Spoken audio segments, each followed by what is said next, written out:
Good evening, everyone. Hi. So we're ready to continue on our little chakra journey, which today has brought us to the level of Vishuddha. And we will focus on this mysterious ability that we call intuition. Having passed now beyond the level of Anahata, we have moved into the mysterious realms of the part of our being that go beyond our limited personality. We can say moving to a more universal perspective. And therefore we might also find that the notions or the qualities that we meet at the level of the higher chakras are a little bit more abstract, or for us seem a little bit more mysterious. Mystery being another quality at the level of Vishuddha, in fact. It doesn't mean, however, that it's something we cannot understand or that isn't real. It just means we have to try a little harder and to aim to awaken more the higher chakras in order to make it a more present part of our reality, or our everyday life experience, we can say. Now, intuition is commonly known as sort of an instinct. Even we would often say that one that women have more developed. I don't know if that's entirely true, but nevertheless, it does point to this fact that it is a receptive quality, we can say, an ability to receive and to be receptive, and that is something we would often associate with being feminine, or this feminine quality. It is related to a certain receptivity at the level of Vishuddha chakra or the throat chakra. And therefore, of course, awakening also Vishuddha is a way to discover more our intuition, whether we are a man or a woman. We can say that intuition is the ability to know something without reasoning, and seems to apparently be something that appear and disappear a little bit outside of our control, and some people just seem to kind of have it naturally, while others, they sometimes manage to have an intuition and other times not. But nevertheless, it seems to be a little bit randomly assigned quality or capacity. This would only be true, of course, in the absence of what we could call tantric knowledge, or the understanding of subtle anatomy and the chakras. Suddenly then it becomes something that we can actually improve if we're not very good at it, or understand better and use better in case we are so lucky that we already make good use of our intuition and experience this quality a lot. Now, to define intuition according to a more common translation from the original verb, which is the Latin verb intuere. That is where we have the word intuition. This Latin verb means to look or to know from within. So we can see it's an immediate insight or awareness of the truth, which comes as an inner voice. Now, saying it's an inner voice doesn't necessarily mean it tells you something in your ear and you hear it as a voice, but nevertheless it is an inner communication, let's say. Something is an immediate understanding being made clear to you from within you, somehow, is our perception. It is also explained as a quick and ready insight, seemingly independent of previous experience and empirical knowledge, or a spontaneous apprehension or cognition of a great value. Because of course intuition can be kind of varying types of information. Intuition could be even just an acute feeling of what is right or what is wrong, or if something is valuable or not, or something is important or not. That would be a way of relating to intuition that many of us actually have. This ability to feel something. We just know in our bones, we even say somehow, whether something is good or bad, right or wrong, whether it's something that is important or not so important. Maybe not always if we're very busy and running around stressed in our everyday life, but if we really feel into it. kind of we will often have an idea. That would be a way of having an intuition. But also we can have intuition somehow, especially developing and sharpening, we can say, this tool of our intuition of more complex nature. From the perspective that you can even get information of a more detailed type about different events, being given a different direction in life, or having a very clear guidance in terms of choices to make, and in this way having the intuition as sort of a compass that guides you through life and help you make different decisions, because it offers you an insight or an understanding which maybe even sometimes could be counter logical somehow, or against what we would have arrived at with a mere logic kind of or rationalization over a certain situation.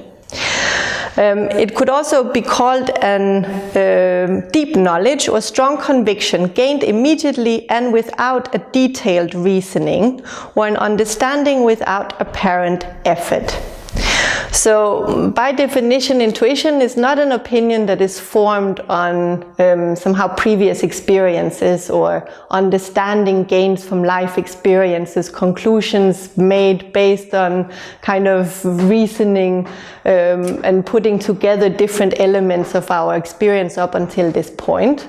Rather, it's a way of understanding something directly, maybe even about something you have no previous experience whatsoever. So you don't even really have time to go through this whole process of connecting the dots, as we would normally say, and in this way understanding or arriving to an understanding about something. Sometimes we can have this experience which is not really an intuition but could appear as such, where somehow this process of combining different past experiences and making conclusions could happen in a more subconscious way, so we're not fully aware of that process, and then still it would appear as if we have a sudden knowledge, we don't know where it came from. It is still, we can say, accessing a bit deeper layers of our being in that moment, but it's not the same as a genuine intuition. It is more of a, we can say, recollection, or a little peek behind the curtain into the depths of our subconscious and the things that we have put there, even if it's not part of our conscious mind and daily understandings. Normally when we make decisions in our lives, and also when we understand things, it would be a decision or an understanding based on the preconceived ideas we have about reality, different understandings extracted from experiences we had until this point, which make us expect a certain outcome of a certain situation. So we would approach a situation kind of looking how things are and saying, okay, this is kind of like that time when it was like this, and therefore I expect that this will happen. So that's very often how we relate to different life experiences, relating to them based on the knowledge and the understandings we gained through different experiences of life until this point. And in this way, using our reason and our ability to logically connect different factors in order to recognize the situation and therefore make a judgment based on what we have known until now. Now, from direct experience, whether it is your intuition or maybe somebody else's, if you know somebody who is very intuitive, you might have noticed that somebody who has an intuitive knowledge might not be immediately able to explain to you why they believe that to be true. So it's kind of, they will say, this is how it is, and they might not be able to in that moment tell you exactly why, because they didn't arrive at that conclusion through a process of reasoning, and therefore there isn't apparently anything supporting it in the moment. This doesn't mean it can't be explained, because very often a very intuitive person who learns to use this capacity will be able to afterwards figure out what the logic behind it is, because it doesn't mean it's not there, it just means it's accessed in a different way. So often the explanation, we can say, will come after you know what it is about, or what direction to take, or why things are in a particular way. So normally we make decisions based on previous experiences and we think our way to a solution. So we will gather previous experiences, actions and their outcomes, and then we, in a logical process, we will make a decision based upon that, how to proceed further in life, in different activities and so on. And then we feel very assured in our decision by the facts on the table. We often even say this: look, the facts are on the table, this is how it is, and therefore I feel confident to conclude this. Now, unfortunately, we also know many times it's not like that, even if all the facts were on the table, which is a good thing to keep in mind. We'll return a little bit to that later, because it can be one of the obstacles, in fact, for us to develop our intuition, that we are so used to building our confidence in our decisions on the fact that we can show the facts, so to speak, or we can follow the process of how we arrived to that conclusion, or we have previous experiences to link it to. It makes us feel safe. Whereas if suddenly we have a direct knowledge, we don't know really where it came from, it seems maybe a bit frightening or surprising or uncertain in comparison with how we normally would proceed. Now, with the experience of an intuitive understanding, though, you might actually have had the experience that you're pondering somehow on the solution to a problem. So you have a situation and you have a lot of facts on the table and you're trying to figure out exactly what is the right decision to make based on those facts.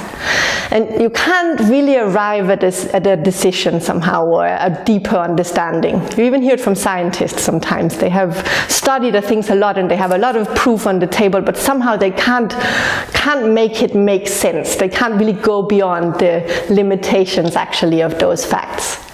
And then often what we do in such moments is that we sleep on it, or we go do something else because we just need a break. And suddenly when we relax, things just fall into place, and suddenly you have this moment. That's how it is. And it seems to actually happen when you let go in that very logical process, or that reasoning process, and just step out of it for a bit, and suddenly it's as if all the pieces are allowed to fall into place or fall into their correct position in that puzzle. Which would in fact point us to the fact that very often we make our decisions, or we take decisions not based on our logical conclusions, but on other factors, a different way of accessing that knowledge. Even if we might not realize it in the moment, because in the moment it seems as if we arrived there because of the logical reasoning process that we had until that point. This idea that often we figure out things in the moment we kind of take a break, or we let go of it a bit, also points to the fact that when our mind is very busy and very active, so when our, what we call inferior mind, or the lower levels of the mind, that voice in your head, which is always commenting on absolutely everything that you do or say, have all sorts of, that's like that time when he said that and she said this and then that happened, so probably this will be, and we kind of go back and forth in all sorts of projections all the time. We stay very busy within that frame of what we can call this noisy lower part of our mind. When that's really loud, it's hard to figure out what goes on in deeper levels of our being. And therefore it's also very difficult to connect to our intuition, because we get so caught into this very fixed perspective on reality, who we are, how things are.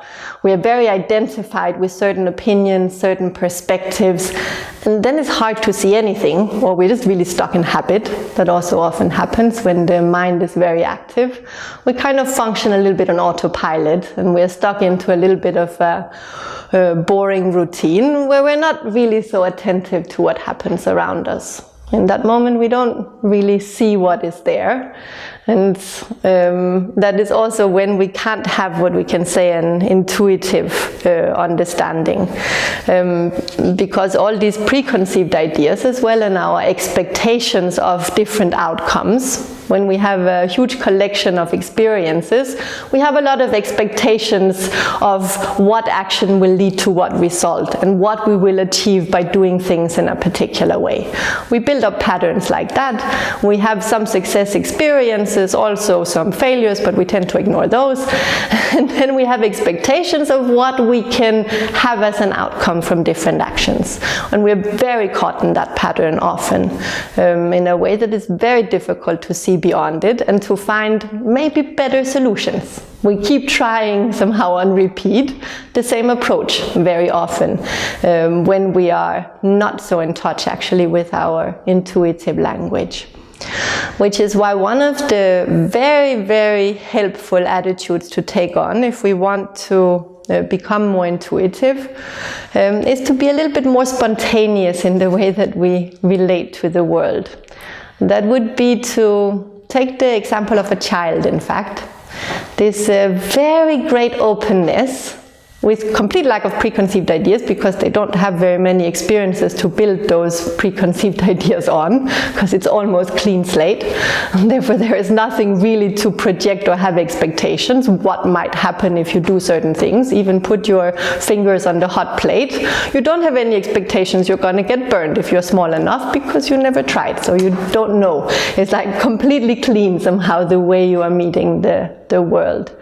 And to try to have a bit of that attitude in terms of an openness and curiosity, a certain purity we can say in front of the meeting with life around you, would open up a lot for your intuitive process, would enable you a lot to connect to this direct way of seeing and perceiving things. Because very often it's not actually that we don't have that capacity. Everybody has the possibility to be very intuitive and to use this as a tool that was given to us as beings, and that we should make use of. It's there for a reason. But very often we just don't notice and we don't hear, because we're so noisy somehow using the lower faculties of our mind in this very noisy fashion of commenting and projecting and expecting and calculating and estimating and all sorts of other things, that simply you cannot see beyond that frame and hear beyond that noise. So aiming to have that state of curiosity and openness, the what if of a child, the big eyes even you can say almost of a child, is very, very helpful as a way of accessing this level of our being. So I want to, for this reason, propose us just to take 5 minutes and get a little bit into this mind frame in order also to assimilate these notions related to intuition better, considering that generally speaking, as the very nice saying go, we don't see things the way they are, we see them the way we are. So if we want to see things differently and be able to see things differently, we should consider being different in the way we look and in the way we are in approaching them. So I propose now a little meditation, just 5 minutes, aiming to evoke the state of innocence and purity of a child, and to even maybe remember or connect to memories of yourself, how you looked at the world, interacted with the world, engaged the world when you were 3, 4, 5 years old, however far back you can possibly remember. Or if you have children around, you can also come somehow to relate to the state that they manifest in that purity and that innocence with which they're meeting the world around them. Not really having a set expectation of an experience, but simply just being there 100%, open to whatever that might be. And then we see if we can assimilate somehow or awaken that perspective within our being. So it will just be 5 minutes. I invite you to sit up straight. It's best if you can have your spine straight and not lean too much on anything. Then it's easier to stay present, focused. And then close your eyes and relax your body.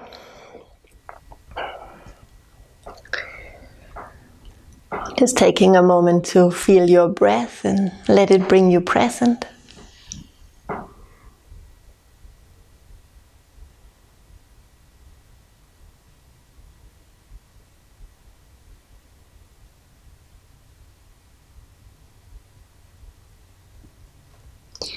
Feeling your heart by bringing your attention to the middle of the chest.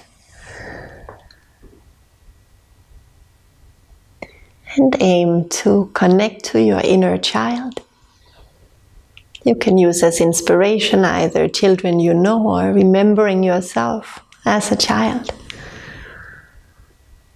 Feeling this state of innocence and purity, the complete openness in front of life's experiences. And we will play some music as a background and a support for feeling into this childlike state of innocence and purity.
And that is good. We'll return gently. Could you connect to this state of being like a child?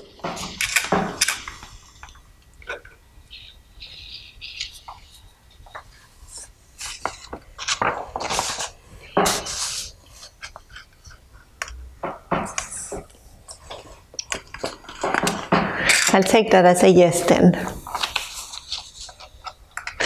It's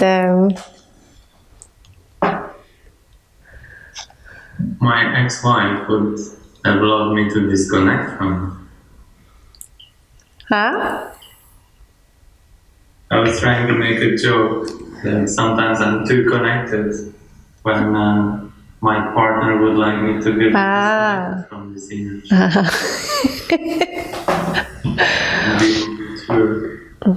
Yeah, but we should also remember that being like a child does not mean to have as little experience as a child. It's the very big trick for us as we grow up with all the experiences we accumulate to still be childlike in our perspective, not childish.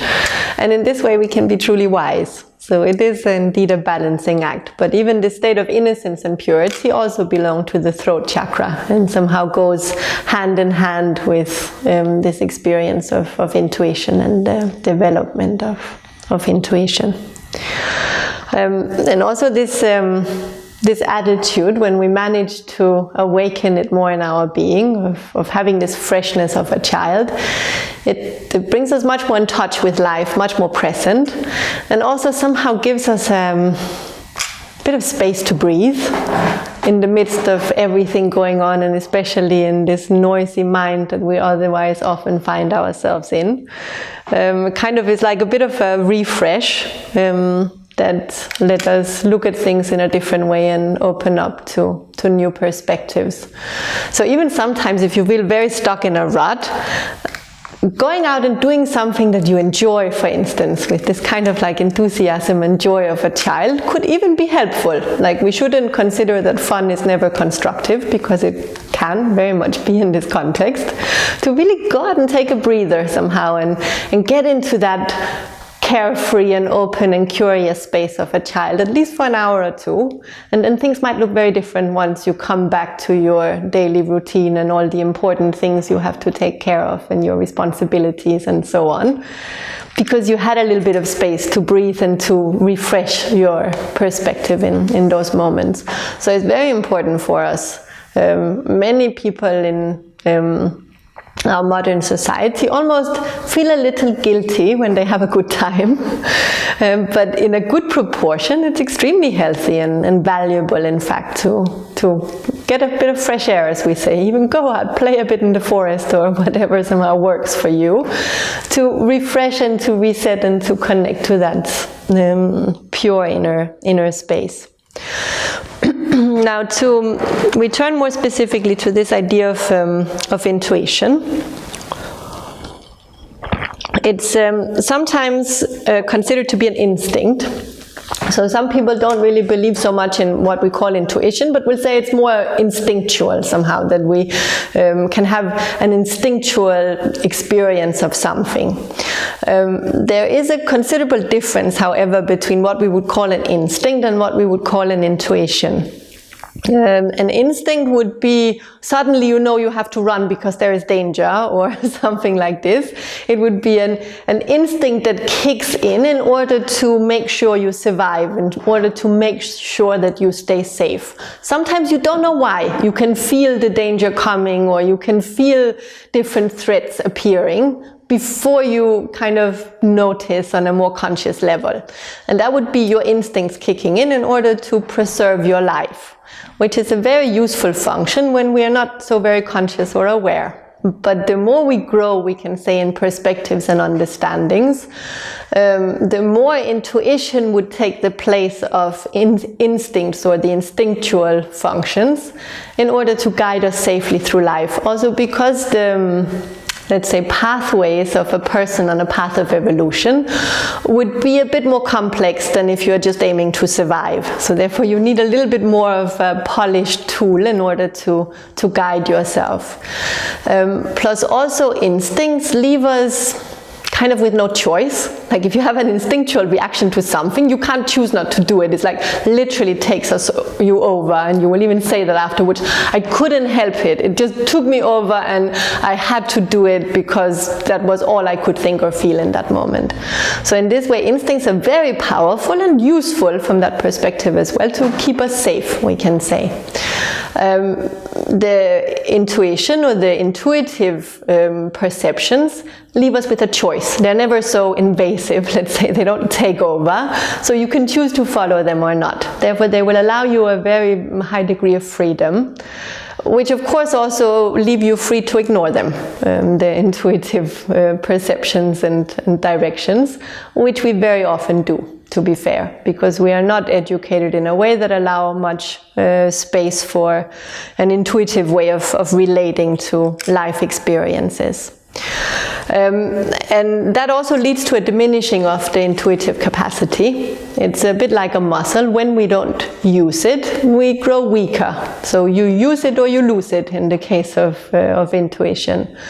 So it's something that we need to grow in order to have as a very strong and reliable compass or guide on our path, which mostly happens simply by starting to use it. And that in itself can be a little bit challenging, because how to start if you are not normally a very intuitive person? Everybody, however, have intuitions. Even this saying, I knew it. Usually when you didn't follow your intuition, actually, it's a very good indication that you should use it more, because it's diminishing. You just didn't listen, and only afterwards you are like, yeah, actually I knew before, but I didn't dare to follow it, because it wasn't my reasoning that got me to that conclusion. And afterwards you realize it was the right choice. It would have led to a much better outcome. Every time you say I knew it, you should be very attentive that you are weakening your intuitive muscles, so to speak, because you didn't act upon your intuition. And that would be the first and foremost indication. When we want a stronger intuition, start using it.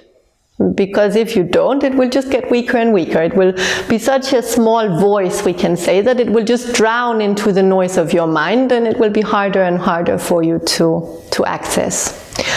Now, why we should be so interested in intuition, we could say that if we want any kind of life that goes beyond a material experience, like an experience of kind of fulfillment on a material level and to some degree socially, then we need it. If you want to stay with just a nice cozy life, safe, we can say, from a more physical perspective, with some nice social interactions, maybe, those could even be endangered a little, then your survival instinct is enough. You don't need much more than that, because even your survival instincts will make it so that you will have instinctual reactions around protecting your image and your connection with other people, because for you that's perceived as a threat to your life if it's not upheld. So there even instincts will regulate that.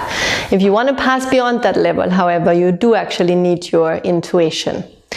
Now again, it is actually there, because the fact that you're here means that you have some intuition. You have an intuition. There is more than just the material perspective on life.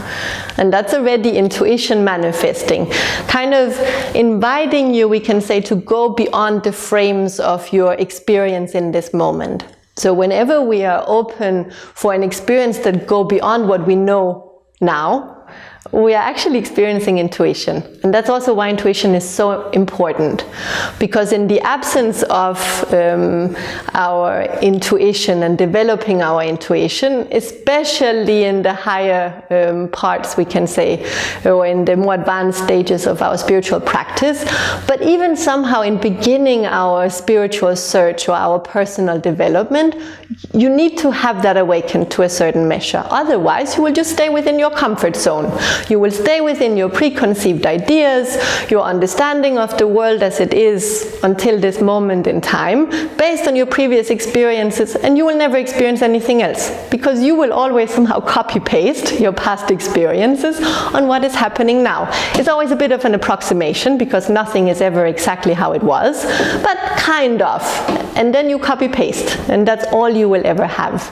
In the absence of a faculty that allows you to make decisions based on something else, going beyond that kind of border, we can say, that we have put out for ourselves. So we need it in order to go beyond these limits of our current understanding. Therefore, in order to transform, especially spiritually, but I would even dare to say even just for normal growth as a human being, you do need to learn to trust other aspects than pure reasoning, because otherwise you will just stay within a very narrow frame of life experience.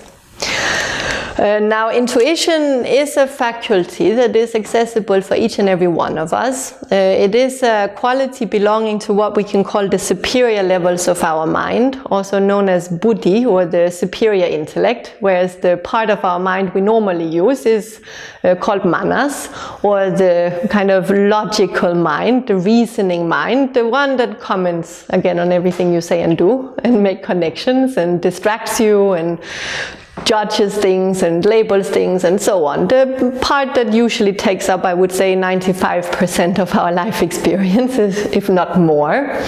The part of our intellect we use in the case of intuition is this superior mind, which very often we cannot access much at all when our inferior mind is so energized and so loud or so noisy, we can say.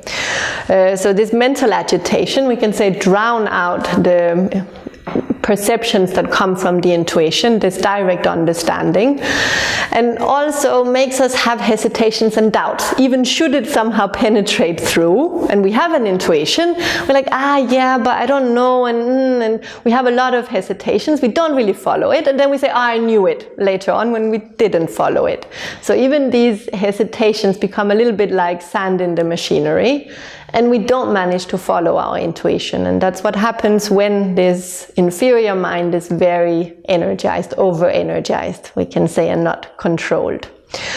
Which is also why one of the maybe best ways of improving your intuition is to quiet down your mind. Yoga practice, meditation, other practices that quiets down your mind and diminishes that agitation and gives you a little bit of quiet space in your mind. Somehow the silence just a little bit from time to time.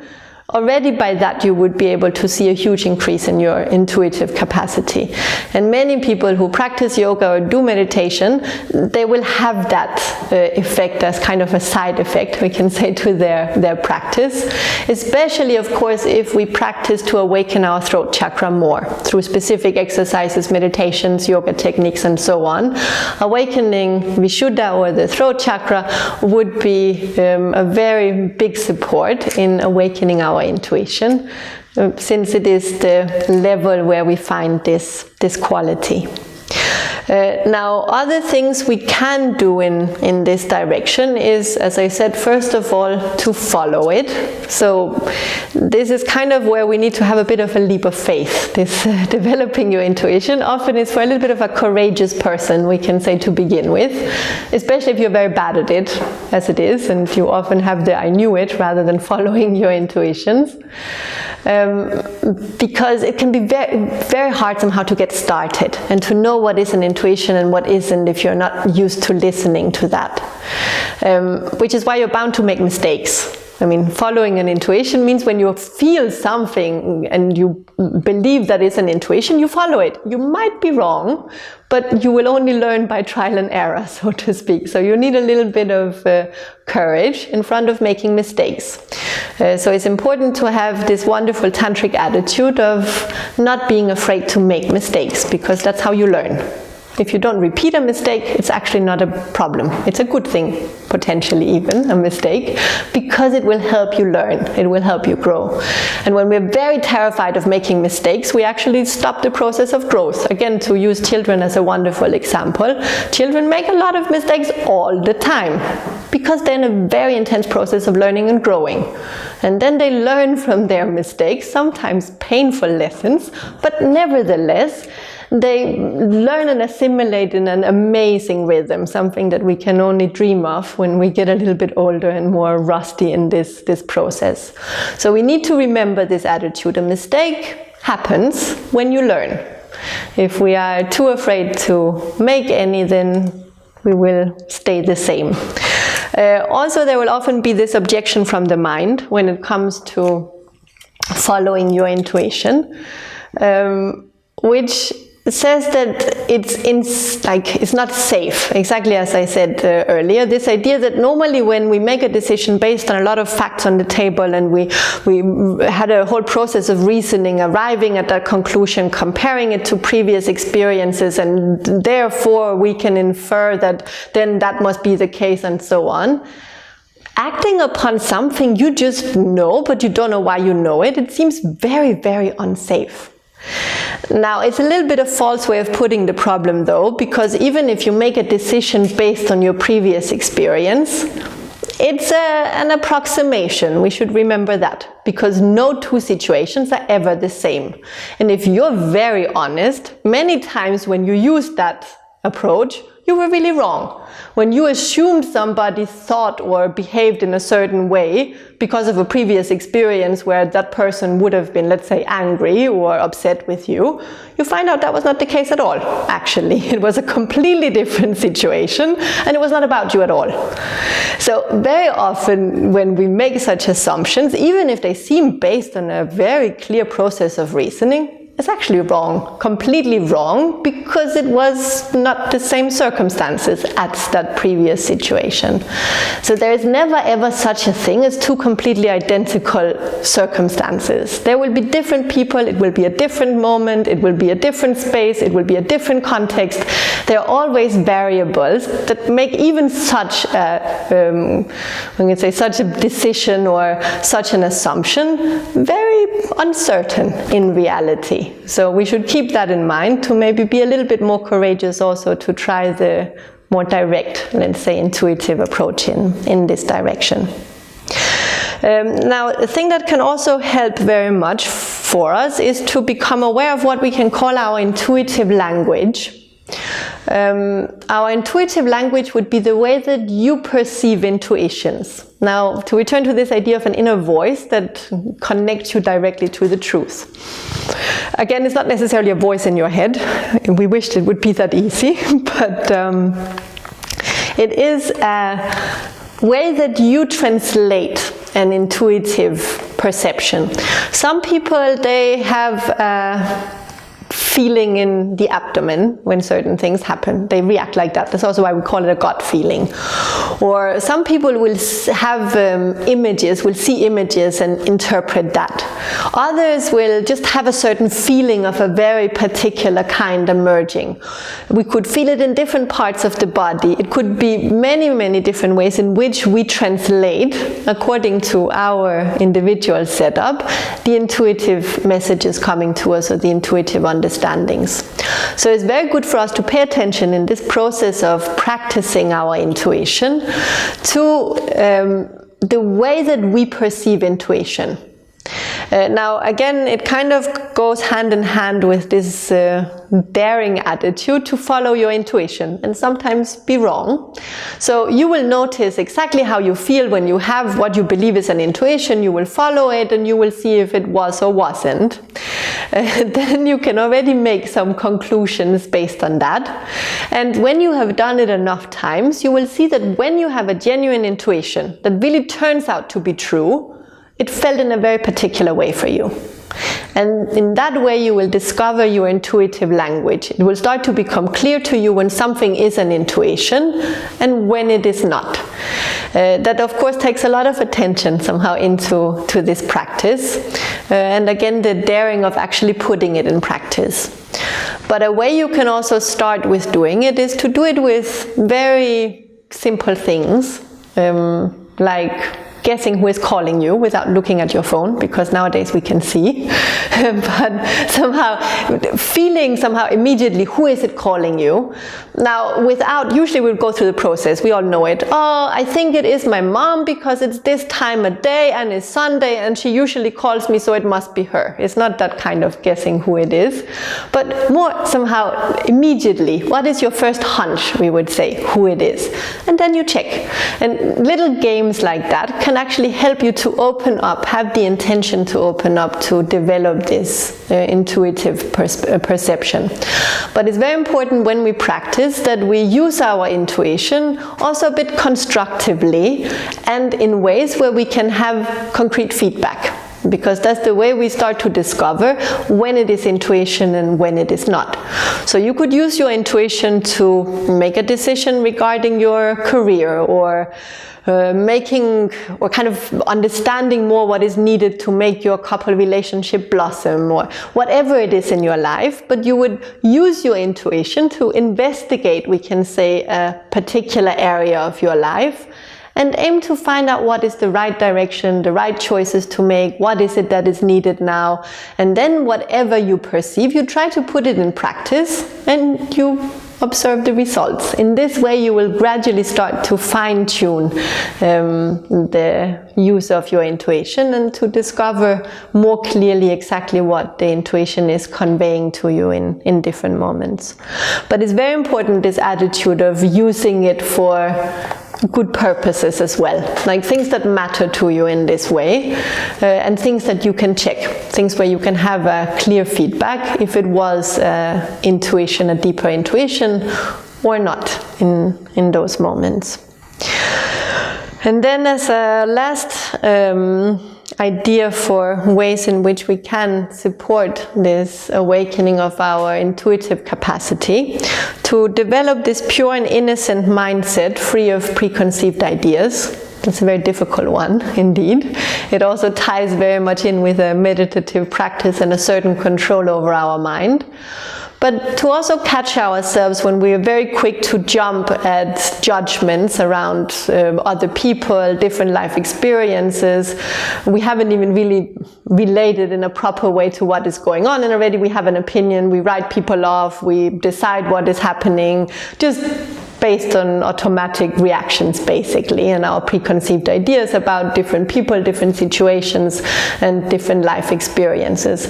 To aim to catch ourselves in that and to stop it, and to try to be open, and consciously, we can say, take this attitude of being curious like a child to see what is there now. Because nothing, again, is ever exactly the same as what you have experienced before, and you could be surprised if you look for what is here now in this moment, rather than assuming things are in a particular way. So these attitudes, we can say, of developing our intuitive language, following our intuition, and having this kind of, we can say, a mental hygiene, or way of catching ourselves in projecting preconceived ideas and expectations on the environment. On top of a good basis of yoga practice, meditation practice, activating Vishuddha, we would have very good conditions to see a huge improvement in our intuitive capacity, very quickly even, I would say. With a few weeks of such a practice, you would already start to notice an improvement and differences. Now I want to do just a small exercise with you as an example of how you can use in a creative way this process of intuition in decision making. So it's a little guided meditation visualization that helps you to relate to a decision from more perception of to a perception of feelings and impressions related to different solutions. It will be kind of for you to choose a problem or a situation that you're having in your life right now, where you are trying to make a decision. Don't take anything too dramatic or too difficult, because it might block you, but still something that at least you care about, so that you can pay attention to it, because if you don't really care about it, it's hard to find your full participation into it. So kind of a moderate, let's say, situation or problem that you're dealing with at the moment, to which you could find, let's say, 2 or 3 solutions. So there could be 2 or 3 solutions to that situation, that problem, whatever it is in your life. And to make those 2 or 3 solutions clear to yourself. And then what we will do is that we will place them behind 3 doors, and we will go and explore the space behind the doors in an intuitive way, in order to perceive which solution feels better. And that would be one of the playful ways somehow we can engage our intuition in this decision-making process. Especially, they're very useful, these kind of exercises, when it's still a little bit of an abstract concept for us, because you will see it's not actually that hard to relate to when approached in such a way. So take just a minute now to think of a situation that you can use for this purpose, and 2 or 3 different solutions to that situation or that problem.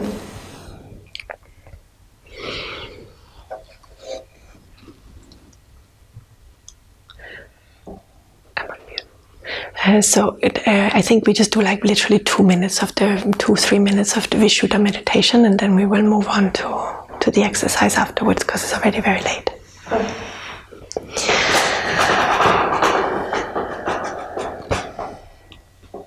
Good. So, you ready? Some nods. Some will have a few more minutes while we get into the preparatory stages to clarify a little bit the problem. It's important you just pick something and stick with it, because if you start to change your mind during, it gets very messy and it won't be such a clear experience. So just pick one and stick with it. It's not so important if it's the most important ever, because you can always do this exercise afterwards with other aspects. So we're going to start first by focusing a bit at the level of Vishuddha chakra, projected just above the hollow of the throat. So we're going to aim to focus into this level of our being, and just bringing our awareness there, connecting to the energies that will then support us also during the exercise. And then I will guide you through this exercise of visualization and experiencing these different intuitive perceptions. So I'll invite you to again sit up with your spine straight. Just taking a few moments to relax your body, find a comfortable position, closing the eyes.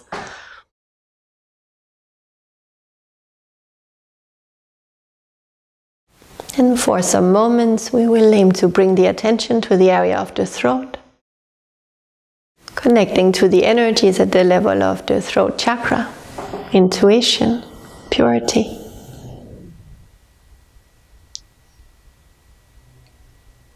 We use music as a support, and just stay here for a few minutes, aiming to connect to this level of our being.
Well, now visualize in front of you 3 doors, or 2, depending on how many solutions you have to the problem that you are thinking of. And you can put a number on the door, so you have door number 1, 2, maybe 3. And you will place the solution to your problem behind each door, making clear to yourself behind which door you are placing this solution.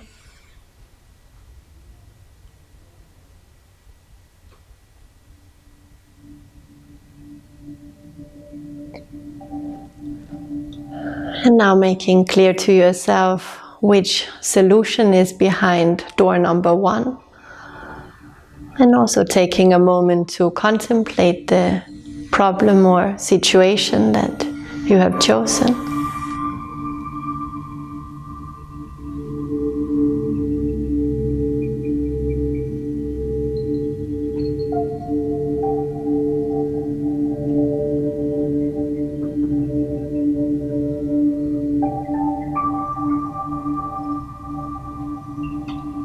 And you are now approaching the door number 1. Placing your hand on the handle.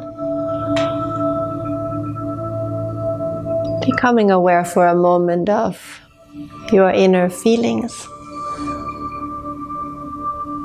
before you open the door.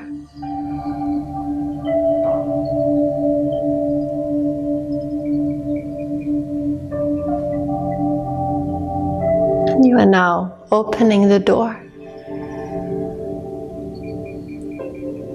and you step inside the space behind the door, containing your solution number 1.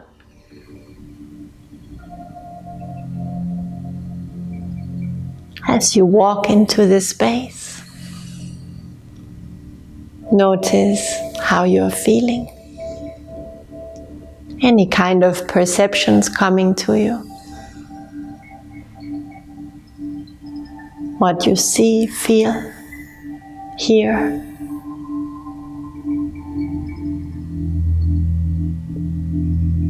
You can move around and explore the space behind door number 1.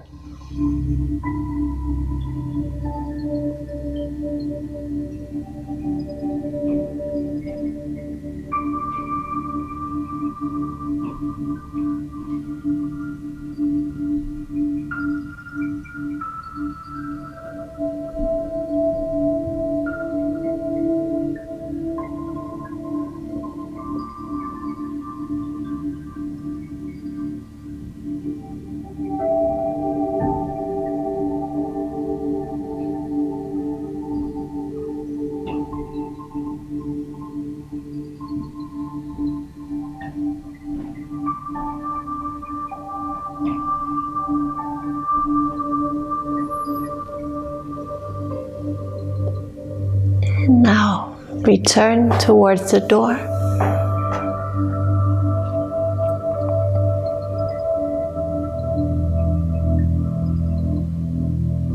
You come out and close the door behind you. Just taking a moment to become aware of how you feel after your experience in the space behind that door, containing your solution number 1.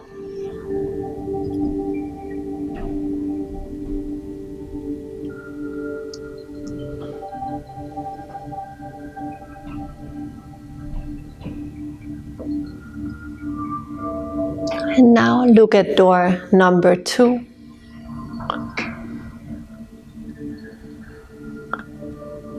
Behind it is the space that contains your second solution to the problem or situation you're thinking of.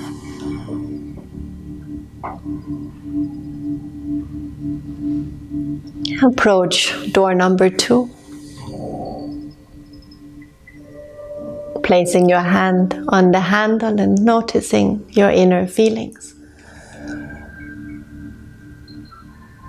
As you anticipate opening the door,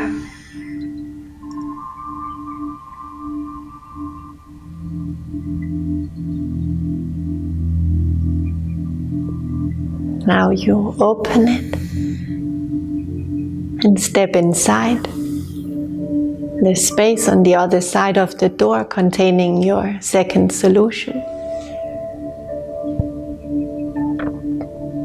Move into this space as you feel, noticing all the sensations,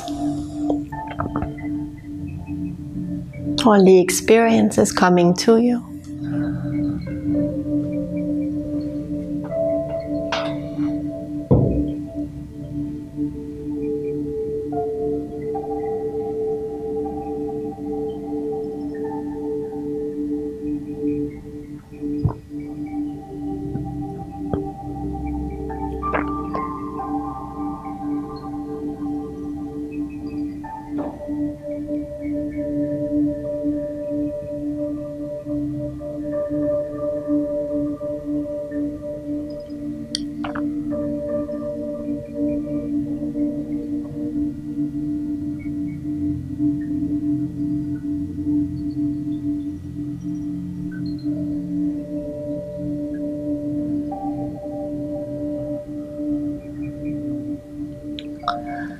And now again move back to door number 2. You exit the space and close the door behind you. Becoming aware of your inner feeling from the experience behind door number 2.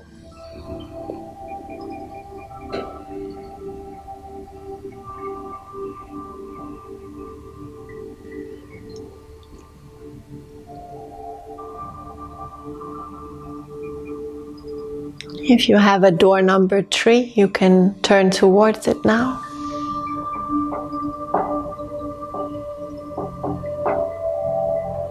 Approaching it and placing your hand on the handle, noticing the anticipation.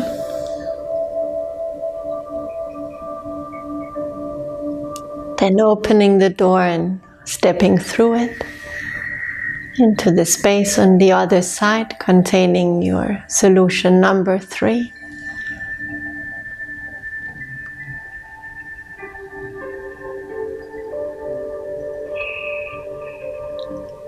Open and attentive to perceive all the sensations coming from the experience in the space behind the door. If you only had 2 solutions, you could revisit either door number 1 or door number 2.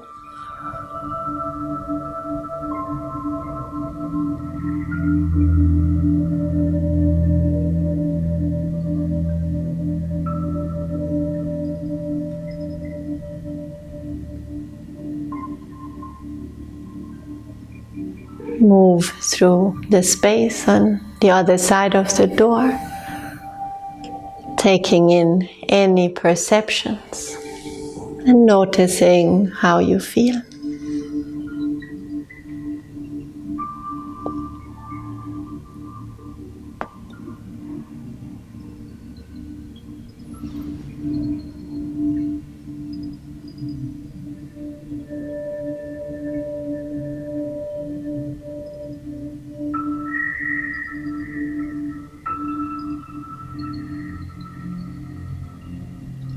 Returning now to the door and passing through it. And as you close it behind you, notice how the experience behind door number 3 made you feel.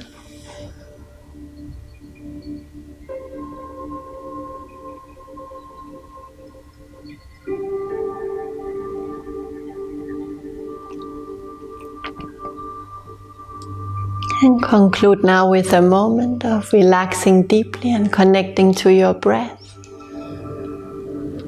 Letting go of any thoughts about the experience and just staying present with your breathing for some moments.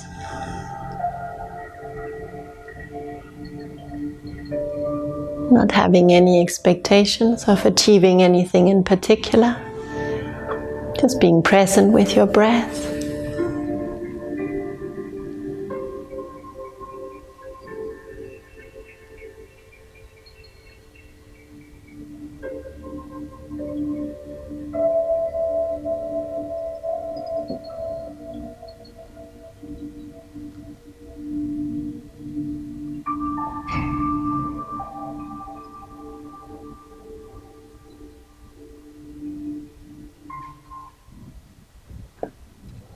We will now return gently. You can take a deep breath, move your body slightly, and come back.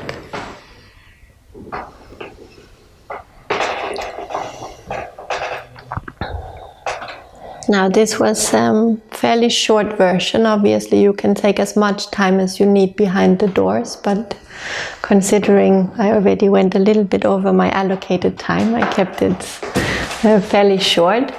And even you might see as you have perceptions behind the doors, you might suddenly come up with another solution. Especially tuning into your intuitive perception, you might actually come up with more solutions as you are passing through the different doors, in which case you can just add more doors. In that case, as the exercise is unfolding, it's just important that you don't change the initial situation or problem during the exercise.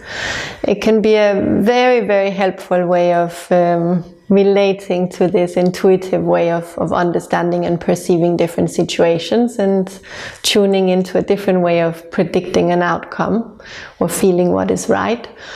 You can also use actually other things than doors. I prefer the door version, but you can also use different pairs of shoes, how it feels to walk in them, or trying on a coat, or whatever somehow appeals to you like this. It's more to have very distinct experiences of the same nature. So it should be that you don't pick a door for one and the shoes for the second and so on. You choose a modality and you stay with that one. How was the experience? Could you get any information about the nature of your possible solutions, choices?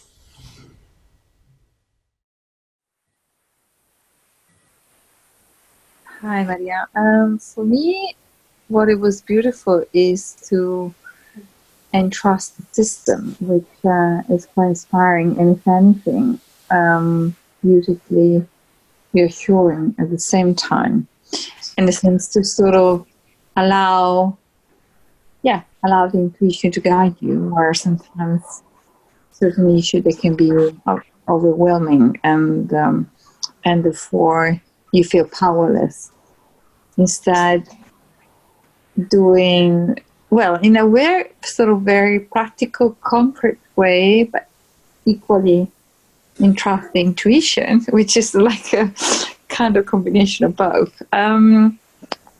It was really enlightening and beautiful, and I think I will definitely look into it more often, because as a side, it allows yourself to be guided, and it felt reassuring and beautiful. So funny enough, I think had a fourth solution, which I'm glad you mentioned. It could be the same case.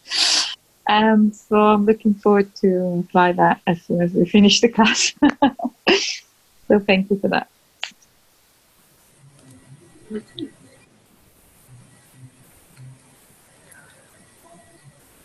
Was anyone surprised that they could actually feel things on the other side of the door?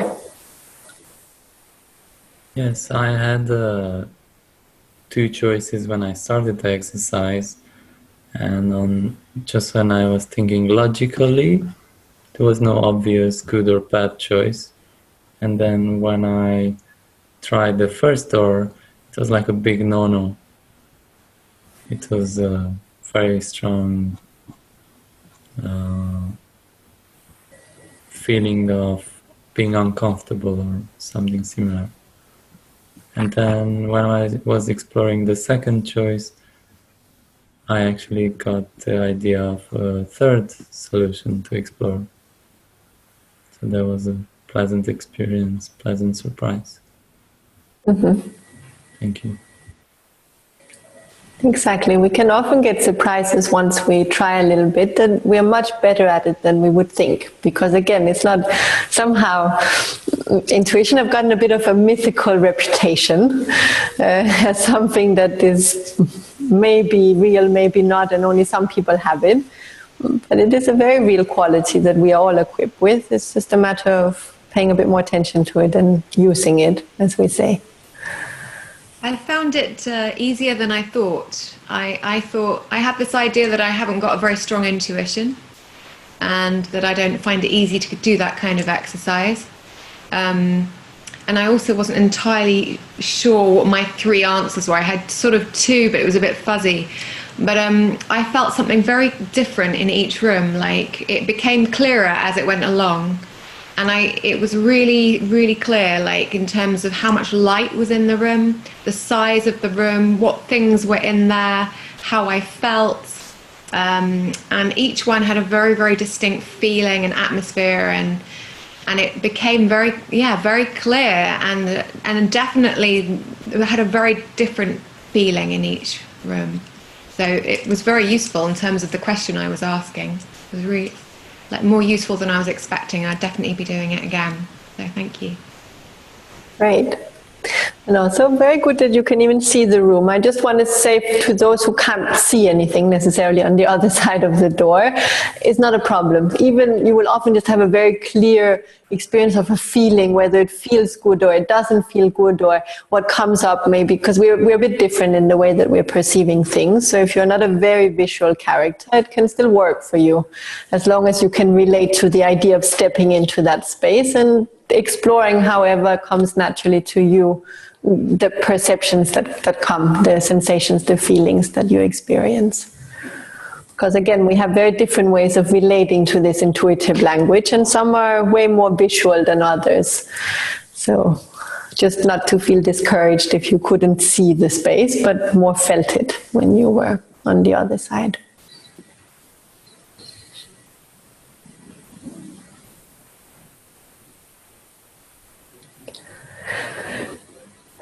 Any other questions or comments on these ideas related to intuition?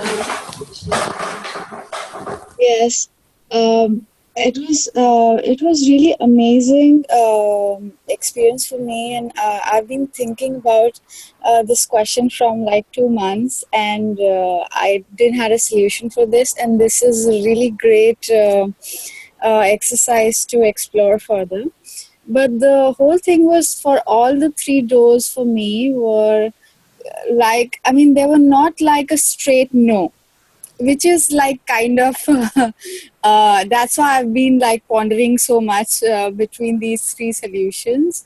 And of course I need to explore further and give more time to this. But yes, I understood, behind each doors, I could understand what are the colors of the walls, and which color I want to go for, and which would be neutral, and which would be very good, and I would love to do this, or which would be like a so-so kind of a thing. So it's amazing, and maybe I have to give more time to the solutions. Thank you so much for this exercise. Thank you. No, for sure. I mean, the more we practice, the more clear it becomes. It was just to give you a little taste of it actually being much more accessible than maybe you would think, and that these kind of exercises can be extremely helpful in order to access this part of our being, which is there, but we just don't necessarily pay attention to.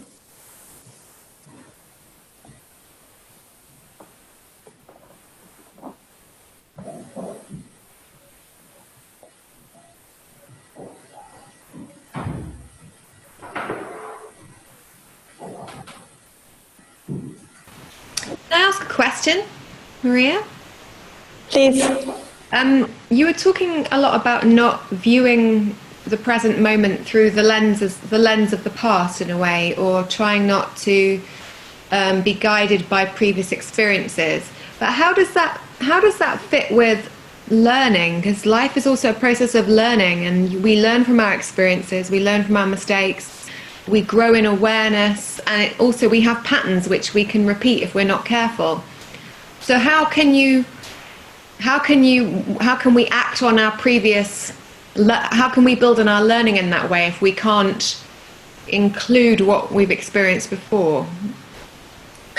But you're right, obviously our experiences do play a role in our learning and acquiring wisdom, but we have to be very attentive how we use our experiences, because from a tantric perspective, what is useful is in an experience as a conclusion, and when you have more is to extract the universal law principle behind that.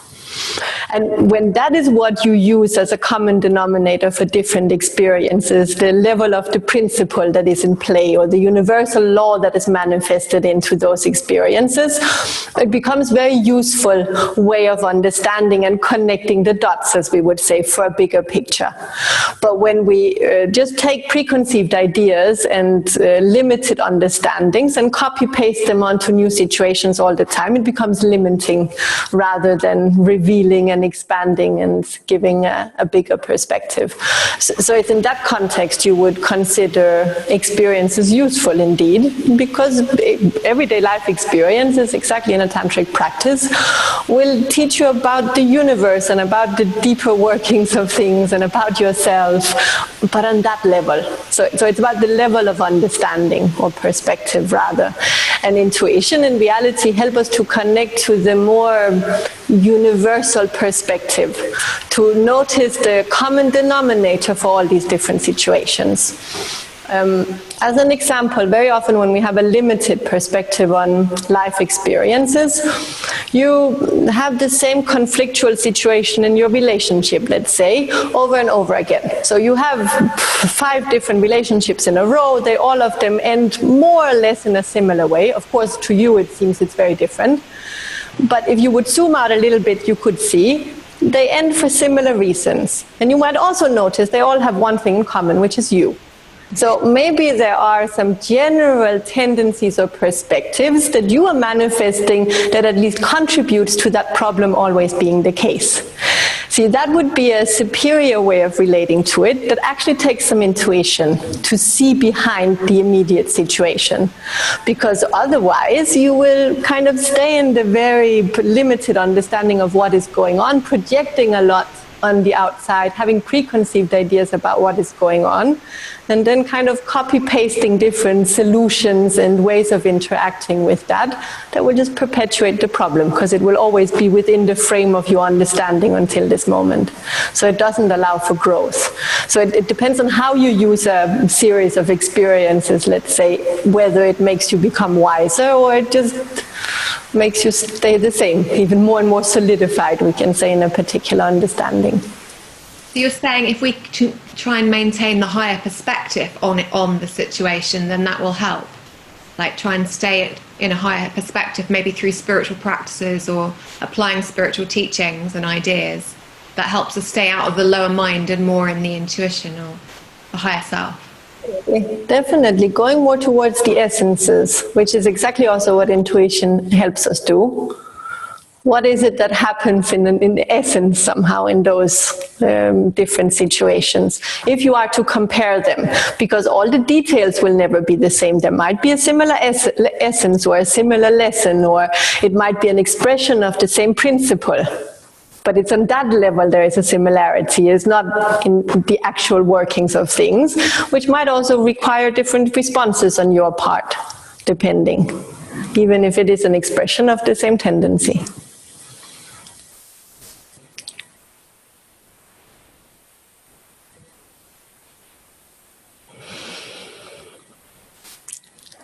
Good.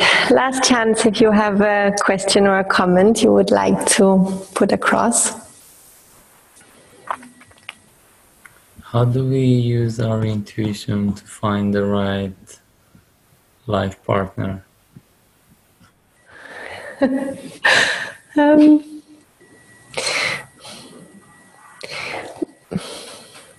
You could use your intuition how to create the best possible circumstances for love to grow or for love to manifest. If you can use it in particular to, I mean, you could, from a certain point of view, if you are very intuitive, you will also be in the right place at the right time to meet your partner in this way, or your beloved. So like that you could use it. And then of course you can use intuition also once in the relationship, because many times it's not that we can't find someone who is fitting us very well, it's more that we don't know how to create a relationship that can pass the test of time and all the other challenges coming along with it. And there you can use your intuition to find solutions somehow, to understand the dynamics and to see what you need to contribute with, to take the right direction, and in this way to nourish the relationship with what it needs, for instance. So like that, intuition becomes a support for any process of growth in reality, I would say. For your spiritual evolution, it becomes like a compass to take even the right practice, the right kind of practice in the right moment, to make the right choices with regards to how you spend your time, to make the right choices in your relationship, how you spend the time, because that's also important. How to grow the relationship, how to grow friendships, how to grow your career, anything really we can say is depending on a good intuition. And a good intuition will allow us to flourish in all of these different areas. So it's more of a tool that allows you to be with what is real somehow, or be with what is integrated, we can say, in absolutely all areas of your life. Thank you. And can I ask one more? So there are some people who are very gifted. Maybe some of them are just pretending, but I strongly believe there are some people who are actually very gifted and can use their intuition to give me or give us hints about what might be next to learn or what's the next best thing to do. And I'm just wondering about this relationship of using my own intuition versus listening to someone else who I trust that have a very sharp intuition. Both, but even then you will be using your intuition whether you should listen or not. Because as you say, sometimes you feel it's true and sometimes you feel it's not actually a real capacity, but more of a very bossy opinion or whatever. in which case you're already using your intuition to see what aspect to trust. So it's there, but definitely sharpen your own tool as well. But it doesn't exclude also taking other good advice into consideration in the process. Makes If you sense. intuitively, you should trust it, obviously.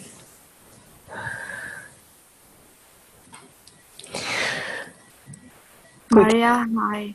Can I ask one last question, if possible? Yes, go ahead. Sorry for the last moment thing. I have this sometimes, most of the times I have this situation when I am practicing. I get some images which are not relevant to the practice, or sometimes they are relevant to my problems, or they are sometimes not at all relevant to my problems. But they speak to me, and sometimes I get ideas in between the practice, and I don't understand where is this coming from, because I'm not practicing my Vishuddha at that time, or I'm just practicing on my Anahata. So how to organize or structure them and how to listen to them, I am unable to understand that. So if you can just maybe I'm not able to explain it properly, but maybe if you can give me some tips on this. It's a very common phenomenon in reality to have a lot of, let's say, realizations while you practice, for the reason that I mentioned, that when your mind is calming down, you perceive the intuitive perceptions much more clearly. So it's just that, it's not that they weren't there before, it's just now you can here. Now you can see, now you can feel, however it is coming to you. In your case, seeing, which is simply a result of you calming down, relaxing, becoming more present through your yoga practice, even if it's not on Vishuddha that you're practicing in that moment. And therefore those levels of your being become more accessible to you. Now, it's even somehow in meditation, everyone who had a serious meditation practice know that they unfortunately get their very best ideas when they meditate, which also is very difficult to sacrifice in the moment you meditate, because you're obviously not supposed to sit there and think about your brilliant ideas, but you always have the best ideas when you meditate, and it's very, very difficult to be detached from. So it's a kind of one of the big obstacles, I would say, in the practice of meditation, especially when you manage to quiet down the mind a little bit at least. But it's a similar phenomena again. So it's a very common thing to happen. Now, of course, as you say, they're not always making sense to you or seemingly so relevant. That's also an expression of it not to be such a, let's say, stabilized and clear experience of your intuition yet, which will come with practice and an increased activation of Vishuddha. Maria, just a continuation. Sometimes I have a feeling of someone else's feeling about me, or some other experience related to me through someone else. Like someone else had the experience, and I get that feeling. So and that's why I get confused whether this is someone else's experience, or this is my experience, or this is my future experience, or like, I just don't understand how to structure it or how to differentiate it. And that's also connected to empathy. But what you need is to awaken more awareness. It's necessary for you to also work on Ajna chakra to become more aware of what is happening, be able to differentiate between what is your experience and what is someone else's. Okay, thank you so much.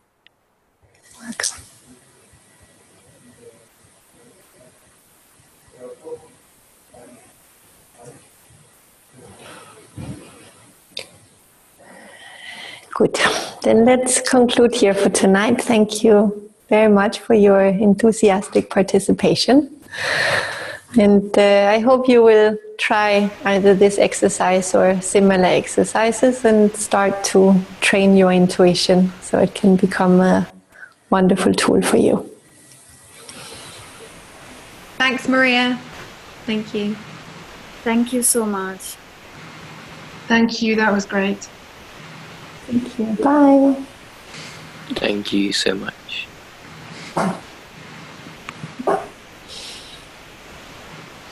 Thank you so much, Maria. Bye. Bye-bye.